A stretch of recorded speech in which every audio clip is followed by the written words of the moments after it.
বন্ধুরা, আপনারা সবাই কেমন আছেন? আপনাদের মাঝে আবারও চলে আসলাম নতুন একটি অন্যরকম গল্প নিয়ে। কথা না বাড়িয়ে চলুন গল্পটি শুরু করা যাক। আমার স্বামী আজ অফিস থেকে ঈদের বেতন বোনাস পেয়েছে।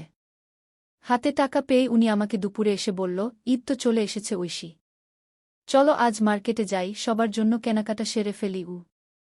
আমি বললাম, এখন বাহিরে প্রচণ্ড রকমের রোদ, রোজা রেখে এত গরমের মধ্যে বাইরে যেতে ইচ্ছে করছে না আমার।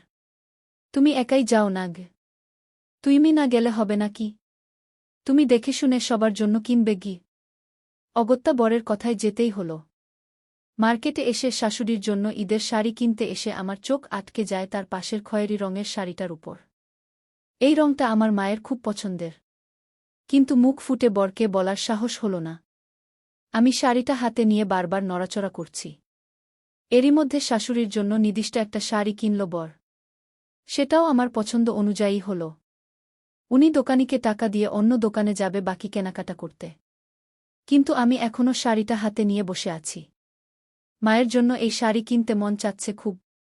শাড়িটা রেখে চলে যেতে ইচ্ছে করছে না আমার।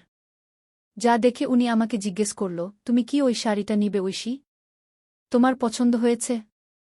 আমি আমতা আমতা করে বললাম, এই রংটা আমার মা খুব পছন্দ করে, মায়ের গায়ে এই শাড়িটা বেশ মানাবে গে। আমার মায়ের কথা বলতেই বর মুখ বিকৃত করে ফেলল। এরপর আমাকে তাড়া দিয়ে বলল, ওটা রেখে দেও এখন, আমাদের এখনও অনেক কেনাকাটা বাকি, চলো অন্য দোকানে যাই।